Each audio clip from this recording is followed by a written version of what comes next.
sometimes I like to think of myself going back in time. Not necessarily to the time of the dinosaurs, but more to when so many different discoveries were being made.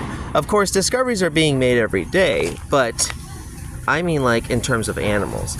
And in this case, I would love to go back to the 1800s to meet Charles Darwin and see the look on his face when he first came upon the Galapagos Islands and the Galapagos tortoise.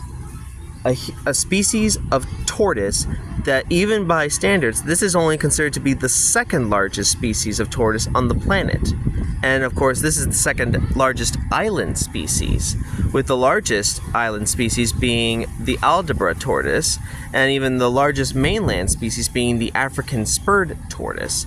Now, these guys, what a discovery that it must have been when they were first seen on the Galapagos Islands by Charles Darwin. When he came there, it was like, I would think of it as a wonderland of sorts, because there were finches, there were seals, penguins, cacti, different kinds of plants, even volcanic activity. And yet, unfortunately, it would also be this discovery that would ultimately lead to some of their downfalls, unfortunately. In fact, sadly, 3 of these 14 subspecies of Galapagos tortoises are extinct because of human interference and invasive species, such as pigs and goats, who one ate all of their food supply and then started eating their eggs.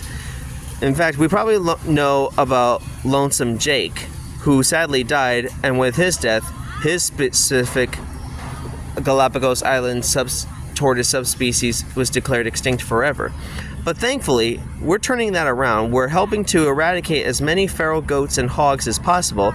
And the best thing about reptiles is that, unlike mammals who stop giving birth to babies at a certain point in their lives, they can keep going right up until they reach even the oldest of age, right up until they die. So I guess being able to have kids even into their older life really does have benefits.